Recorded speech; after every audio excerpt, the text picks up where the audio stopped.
Este módulo de baño se encuentra más o menos central dentro de lo que es el camping y es alargado. Como podéis ver, a nada más entrar pues tenemos varios lavaderos con espejos para un banquito y justo enfrente las duchas. Las duchas no son de pulsador, simplemente son de accionar el mando, caliente-fría y no para salir el agua. Y luego tenemos la zona de secado, también así pequeñita, pero la verdad que muy bien con sus coladores. Si nos adentramos un poquito más, tenemos los baños con basa de papel, una papelera, la verdad bastante limpios. Y si seguimos la línea, pues encontramos también más fregaderos y demás duchas.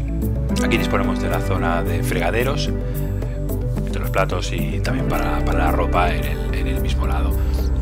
También disponemos de la zona aquí mismo dentro de la zona de limpieza del váter químico con el Camper Clean, que por €1, bueno, si es compatible con tu modelo, pues lo limpias en un momentito, y pues manual, que es justo al lado para poder limpiar nosotros mismos.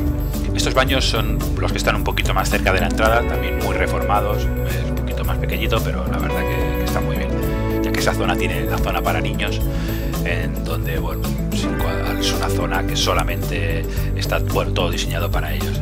Es muy bonito, todo bajito para que ellos puedan acceder con su ducha, con su lavabo, para poderse lavar las manos y todo a la altura de ellos. La verdad que está genial. También disponemos de la misma zona, pues una zona para los bebés, para poder ducharlos, y un cambiador.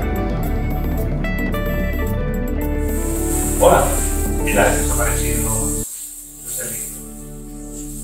Espero que os haya gustado. Suscribíos a nuestro canal, dale like.